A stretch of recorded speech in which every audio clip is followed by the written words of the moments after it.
খাস না। কয়েকদিন থেকে আমার শরীরটা ভালো যাচ্ছে না, আমি মনে হয় মোটা হয়ে গেছি।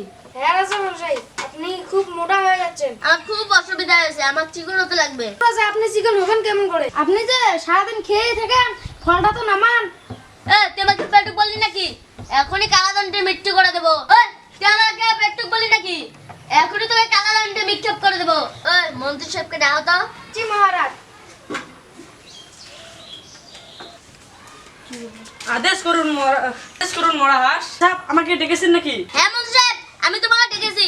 দেখতে পাচ্ছ না আমি মোটা হয়ে যাচ্ছি? তুমি এনার লাগে দাও, যে আমাকে চিকন বানাতে পারবে তাকে আমার কন্যার সাথে বিয়ে দেবো। শুনুন, ঠিক আছে মহারাজ, আমি এখনই যাচ্ছি ডাক্তারের কাছে।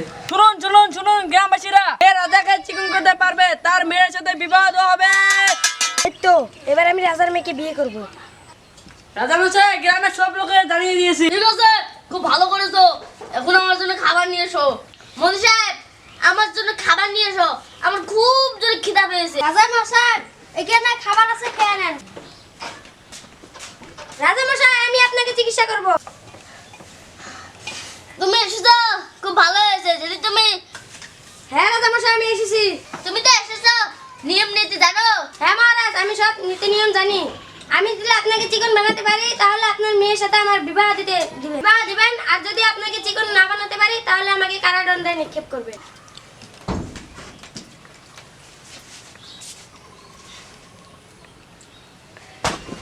কোথায় আসছো? দল ও মনে হয় আমার পেট দেখি ভয়ে পেয়েছে। আমি যে খাবার খেয়েছি।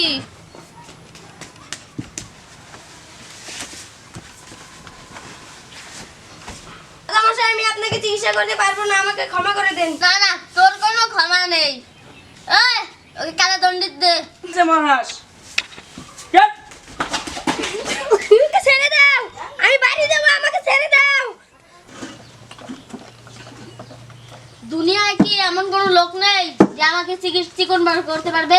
এই পৃথিবীতে ডক্টর ছাড়া কেউ কি নেই আমাকে চিকন করার জন্য? আমি তো দিনে দিনে মোটা হয়ে যাচ্ছি।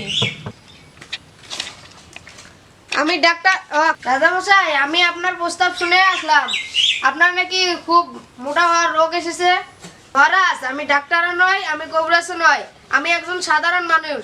আপনি যদি চান আমি আপনাকে চিকন বানাতে পারবো ইনশাআল্লাহ। আপনি সব জানেন তো? ঠিক আছে, এখন আমার পেটটা দেখুন।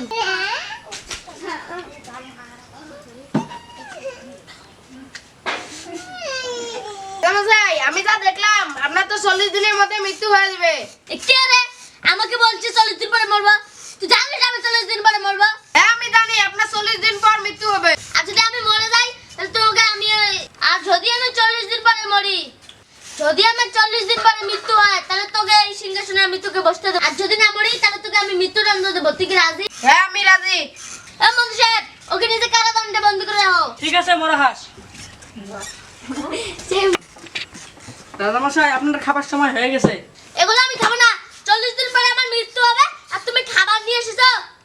গেলে যাও। ঠিক আছে মহারাজ, আমি যাচ্ছি। কি ব্যাপার? তুমি বললে যে আমি 40 দিন পরে মারা যাবো, এখন তো 41 দিন হয়ে গেল, এখন তো আমি তো মারা যাইনি, এখন তো আমি বেঁচে আছি। হ্যাঁ মহারাজ, আপনি মরেননি, আপনার পেটটা দেখুন। হ্যাঁ, আমি সত্যি চিকন হয়ে গেছি। হ্যাঁ রাজামশাই, আপনি সত্যি চিকন হয়ে গেছেন, এখন আমার পুরস্কার দিন। আমি তাহলে 40 দিন পরে মরতাম না, তুমি আমাকে মিথ্যে কথা বলেছো। এই মিথ্যে কথার জন্য আপনি এত চিকন হয়েছেন। ঠিক আছে, তাহলে তোমার বিবাহের আয়োজন করছি। হ্যাঁ, আমি বিয়ে করবো।